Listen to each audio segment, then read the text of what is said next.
आज मैं आप लोगों के लिए ऐसी जानकारी लेकर के आई हूँ, ऐसी टिप्स लेकर के आई हूँ जो आपको टाइम तो बचाएगी बचाएगी, आपके पैसे भी बचाएगी। आज हम बात करेंगे साबुन के बारे में।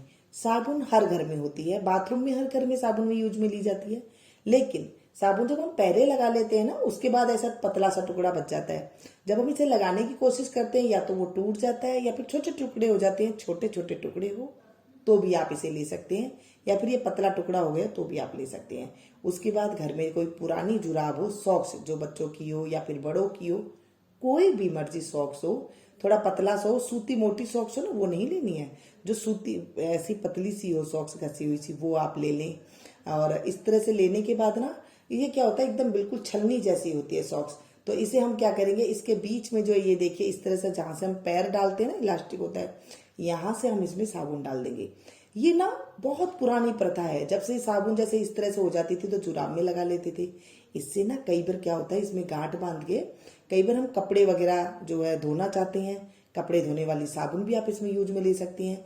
या फिर कई बार ग्रामीण एरिया में आप देखेंगे इस तरह साबुन लेकर के वो अपने हाथ पैरों को भी रगड़ लेते हैं। लेकिन आज हम ऐसा कुछ नहीं करने वाले। मैं आपके साथ ऐसी ट्रिक करूंगी जो घर को महकाएगा। अभी इससे आप इसे हाथ पैरों में भी इसे आप साफ कर सकते हैं। पैरों की बीमारियां हैं उसमें एकदम आराम से साबुन सेफ रहेगी, और इससे आप आराम से ये चीज तो आप कर ही सकते हैं। अब इसमें हमने एक नट लगा दी, यानी गांठ लगा दी। अगर आपका गांठ नहीं लग रही है, छोटी सी सॉक्स है, तो आप इसे बांध सकते हैं किसी चीज से, या फिर इस तरह से आप सॉक्स की गांठ लगा लेंगे तो सबसे बढ़िया है। अब हम इसे लेके चलते हैं अपने बाथरूम में। जैसे मैंने कहा कि हम इसे नहाने में यूज में ले सकते हैं। अगर कपड़े धोने वाली साबुन है तो आप उसमें कपड़े धो सकते हैं। अब हम क्या करेंगे, देखिए ये जो हमारे पास लैट्रिन वाला ऊपर होता है फ्लैश, इसमें हम इसको डाल देंगे, पानी के अंदर डाल देंगे। इससे होगा ये, एक तो इसके अंदर की गंदगी जो है वो साफ हो जाएगी। दूसरी बार जब भी हम फ्लैश तब इसे दबाएंगे तो हमारी जो ये टॉयलेट सीट है वो एकदम आराम से हल्की हल्की क्लीन भी होती रहेगी, और उसमें से खुशबू आती रहेगी। जैसे हल्की हल्की महकता हुआ जो बाथरूम है वो एकदम महकता रहेगा बाथरूम, और आपका जो है बाथरूम एकदम से खुशबूनुमा बना रहेगा। है ना, बहुत अच्छी काम की टिप्स। साबुन तो आपने हमेशा यूज में लेते, लेकिन इस तरह से जब आप साबुन यूज में लेंगे आप देखेंगे कि आपकी बहुत ज्यादा आपको मदद आएगी बाथरूम में खुशबू लाने के लिए। अब दूसरी टिप, दाल में कीड़े पड़ जाते हैं। अक्सर सर्दी का मौसम हो, बारिश का मौसम हो, गर्मी हो, या फिर ज्यादा आपने इकट्ठी कर दी, तो आप क्या करें, इसको आप दाल देखिए डब्बे में हम इस तरह से दालों को रख देते हैं। और कई बार तो क्या होता है, कहीं पर धूप आती है तो वो लोग धूप लगाते रहते हैं। पहले तो क्या है, धूप लगाते रहते थे, अब हम लोग ऐसा कुछ करते नहीं है। कई बार कहीं पर तो धूप का जो है नामो निशान नहीं होता है। कई बार बारिश का मौसम हो, सर्दी का मौसम हो, ठंड का मौसम हो, या फिर कई बार हम भूल भी जाते हैं। तो आप क्या करें, इस तरह से फॉइल पेपर हर घर में होता है ना, ये फॉइल पेपर जो रोटी के नीचे एल्युमिनियम पेपर लगाते हैं, ये वो है। ये आपके पास कोई पड़ा हुआ हो, इस तरह से आप ले लें।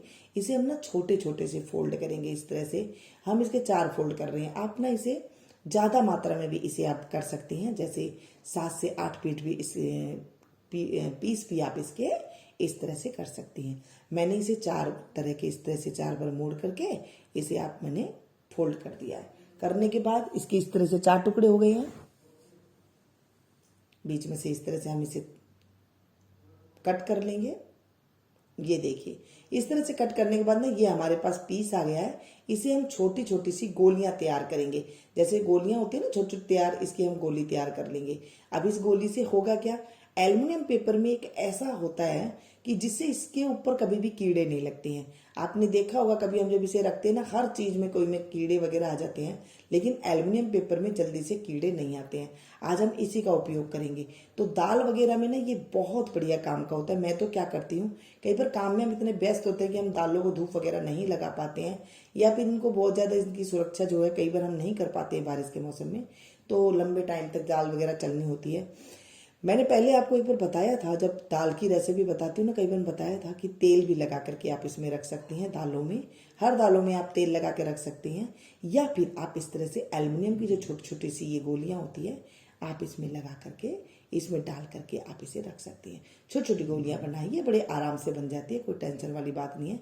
ये तो आप बच्चों को भी कह देंगे ना, कई बार दिवाली के मौसम पे काम वगैरह होता है, तो आप बच्चों को भी कह देंगे तो भी ये बड़े आसानी से बच्चे खेल खेल में बना लेते हैं। छोटे बच्चे होते हैं वो भी। और इसे बस आप सीधे दाल में डाल दीजिए। ज़्यादा दाल है ना, तो इसमें 3 से 4 आप इसमें ये डाल सकते हैं, और थोड़ी दाल है तो इसमें 2 पीस डाल सकते हैं। मैंने आपको दिखाने के लिए सिर्फ मैंने 4 बनाई है।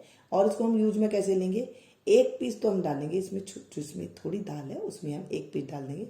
ये बहुत थोड़ी सी दाल है तो इसमें डाल देंगे। जो बड़ी ज़्यादा दाल है इसके हम 3 पीस डाल देंगे। आप चाहें तो इसमें 4 से 5 भी डाल सकते हैं, लेकिन मैंने थोड़ी मोटी मोटी बना ली तो इसमें 3 डाले हैं। इसे बस इसके अंदर कर दीजिए और बस ये हो गई है तैयार। सॉरी, इसे इस तरह से इसके अंदर लगा देंगे, और लगाने के बाद इसे हम ढक्कन लगा करके इसे हम रख देंगे। इससे क्या होगा, इसमें कोई कीड़े नहीं लगेंगे, कोई फफूंद नहीं लगेगी, कोई लट नहीं पड़ेगी। इसके अलावा आप इसे सूजी में लगा सकते हैं, वैसे मैदा में डाल सकते हैं। आपको जो लॉन्ग टाइम तक जो चीज़ रखनी है उसमें आप इस तरह ही डाल करके ढक्कन लगा करके इसे आप रख सकते हैं। कोई भी दाल हो, चावल में भी आप इसे डाल सकते हैं, और इस तरह से कोई भी चीज़ को आप बचा सकते हैं। जब आपको लेना चाहें तब आप इसमें से ले लीजिए, बाकी जब ये निकल जाए वापसी दाल के साथ तो इसे फिर से आप इसमें डाल दीजिए। अच्छा, जब दाल खत्म हो जाए फिर से आप दाल डाल रहे हैं, फिर से आप इसे यूज में ले सकते हैं। दाल को आप जैसे यूज में लेते हैं, खाते हैं, वो खा लीजिए, बाद में फिर से इसमें दाल डालें तो आप इसे यूज में ले सकते हैं। हम कई बार घर में इस तरह से, हमारे पास कफ सिरप दवाई वगैरह होती है तो हम क्या करते हैं, कई बार गिर जाती है ना तो साइड से निकल जाती है, या फिर हम कभी बार सफ़र वगैरह में जाते हैं तो निकल करके साइड से जो है ये गिरने लग जाती है। आज हम ऐसी ट्रिक अपनाएंगे जिसके साथ ये गिरेगी भी नहीं। कितने ही सफ़र में ये हलती रहे बोतल फिर भी ये नहीं गिरेगी, क्योंकि गिरने से इसमें से कपड़े वगैरह जो है ख़राब हो जाते हैं, बहुत ज़्यादा दिक्कत आ जाती है। कई बार थैली वगैरह में भी जो हम लेकर के जाते हैं इसे समेट करके, तो भी ये निकल जाती है। गुब्बारे, हाँ जी, गुब्बारे के साथ आज इसे हम पैक करेंगे। गुब्बारे को ले लीजिए, इसे हमने बीच में से यहाँ से काट देंगे।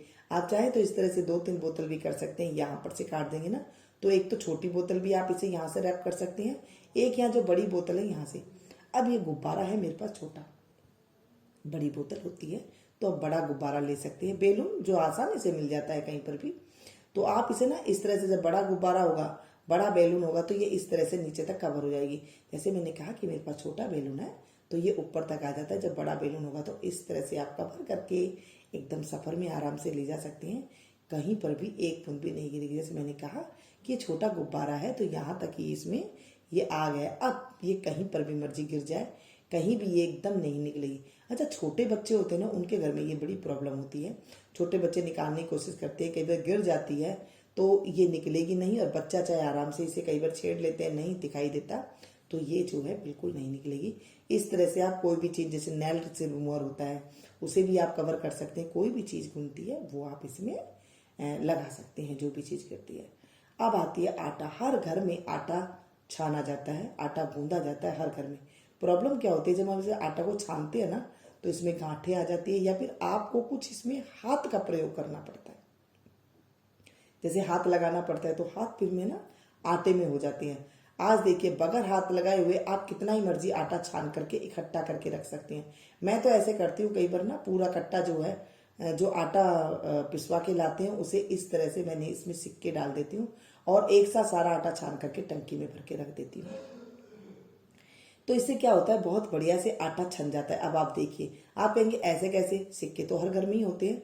आप इसे छानेंगे ना, ये सिक्के की खनखनाहट से सिक्के ऐसे काम करेंगे, जो आपकी उंगलियां काम करती है ना, सिक्के बड़े आसानी से आटे को बड़े अच्छे से एंड तक छान देंगे, और एक भी इसके अंदर कोई नहीं रहेगी, आटा बिल्कुल भी नहीं रहेगा। अभी देखिए, सिर्फ सिक्के के ऊपर ही आटा है, आपको कोई और हाथ लगाने की जरूरत नहीं पड़ेगी। कितना ही मोटा आटा हो, कितना ही पतला आटा हो, कोई भी चीज़ छान रहे हैं इससे कोई दिक्कत नहीं आएगी। चलनी मैंने देख रही है, आप चलनी में जो भी आटा था एकदम आटा छन गया है। थोड़ा सा आटा है, इसे हम इस तरह से उठा लेंगे बस। सिक्के आज इसमें चाहें तो इसमें रख के रख दे, अगर आप डेली आटा छान रहे हैं। नहीं तो आप इन सिक्कों को एक बार टंकी में भर के जब आप आटा छान के रख देते हैं ना, सिक्कों को उठा करके आप इसे धो करके रख सकते हैं, या ऐसे ही सुखा करके आप रख सकते हैं। बहुत ही बढ़िया ये टिप्स है। अगर आज की टिप्स आपको कोई भी पसंद आई तो प्लीज़ एक लाइक दीजिएगा, और कमेंट करके बताइए कौन सी टिप्स आपको ज़्यादा पसंद आई। और जब आप कमेंट करते हैं ना, सच मानिए मुझे मोटिवेशन मिलता है, और मैं आप लोग के लिए ऐसी ऐसी जानकारियाँ लेकर के आती हूँ। किचन टिप्स आना बहुत ज़रूरी होती है, लेकिन वो भी अगर हम कोई काम की, किचन की, अगर हम चैनल है मेरा तो किचन की कई टिप्स मैं बताती हूँ, साथ में और टिप्स भी आपको मैंने बताई है।